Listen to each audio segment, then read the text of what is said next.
Let's improve your English through an engaging story and vocabulary lesson. Part 1. Listen to the story. Relax and enjoy the story. Try to follow along carefully. Story: The Park Bench. Every evening after work, Daniel would visit the park near his apartment.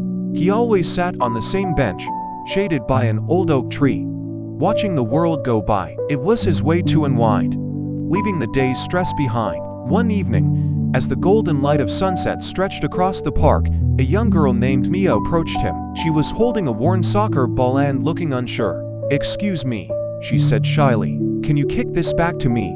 It rolled too far." Daniel smiled, stood up, and kicked the ball gently toward her. She grinned and began dribbling it around. Moments later, her father arrived, out of breath. "Sorry if she bothered you," he said apologetically. "Not at all," Daniel replied. She brightened my evening. The father and daughter thanked him and walked away, leaving Daniel to his thoughts.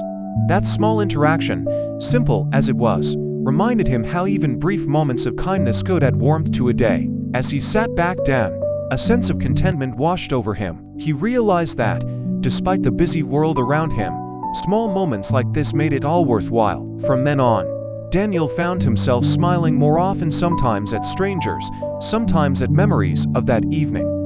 Story ended. Now, let's dive into the vocabulary. Vocabulary 1. Unwind. Meaning in the story: to relax after a stressful day.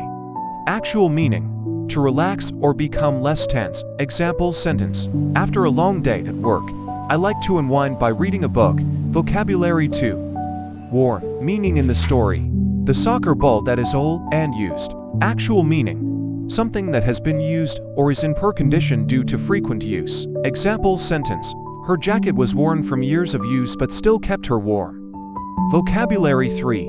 Dribbling. Meaning in the story: Mia moving the soccer ball by kicking it gently and repeatedly. Actual meaning: to move a ball forward by bouncing or kicking it, especially in sports like soccer. Example sentence: the basketball player was dribbling down the court, trying to avoid his opponent. Vocabulary 4. Out of breath. Meaning in the story: the father arrived at the park, breathing heavily after running. Actual meaning: to be breathing heavily because of physical exertion. Example sentence: after running up the stairs, I was completely out of breath. Vocabulary 5. Contentment. Meaning in the story: a feeling of happiness and satisfaction that Daniel feels after the interaction. Actual meaning: a state of being happy and at peace with what you have. Example sentence: she looked at her family with contentment, knowing they were all safe and healthy. Vocabulary 6. Worthwhile. Meaning in the story: Daniel reflecting that small moments like the one with Mia made the day valuable. Actual meaning: something that is worth the time, effort, or expense. Example sentence: volunteering at a shelter was a worthwhile experience that brought me great joy. That's the end of the vocabulary lesson. Practice these words and use them in your daily life. Thank you for watching. Don't forget to like, share, and subscribe.